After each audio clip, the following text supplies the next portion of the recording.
huwag magmadali. Nung bata pa ako, lagi akong sinasabihan ng lola ko, huwag kang magmadali. Huwag raw ako magmadali sa mga gawaing kailangang pagtutuunan ng oras, panahon at pag-iisip. Huwag kong madaliin ang paghuhugas ng plato, ang paglalakad, at ang pinakamahalaga, ang pagtanda. Maging masaya raw ako sa daloy ng buhay ko, hindi man perpekto, at least may paunti-unting mabuting pagbabago. Huwag kang magmadali. Araw-araw kong isinasa puso at isinasa isip ang bilin na ito, lalo pa sa tuwing pakiramdam ko ang bagal na ng usad ng aking paglago. Sa tuwing nakakaramdam ako ng kalungkutan sa aking sitwasyon sa kasalukuyan, lagi kong binabalikan ang paalalang ito.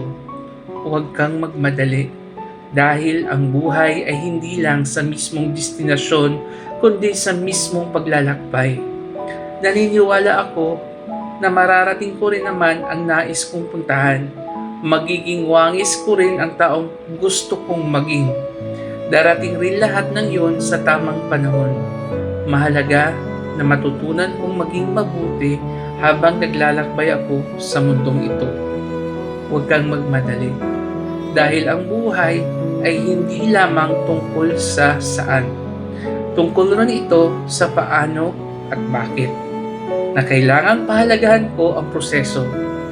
Kailangang pahalagahan ko ang bawat aral na natutuhan ko sa bawat yugto ng aking buhay. Lahat ng nangyayari sa aking buhay ay may kinalaman sa aking paglago, kaya kailangan kong pahalagahan ang bawat oras, minuto at segundo. Hindi na babalik ang lumipas na oras, kaya kailangang namnamin ko ang bawat sandali sa buhay ko.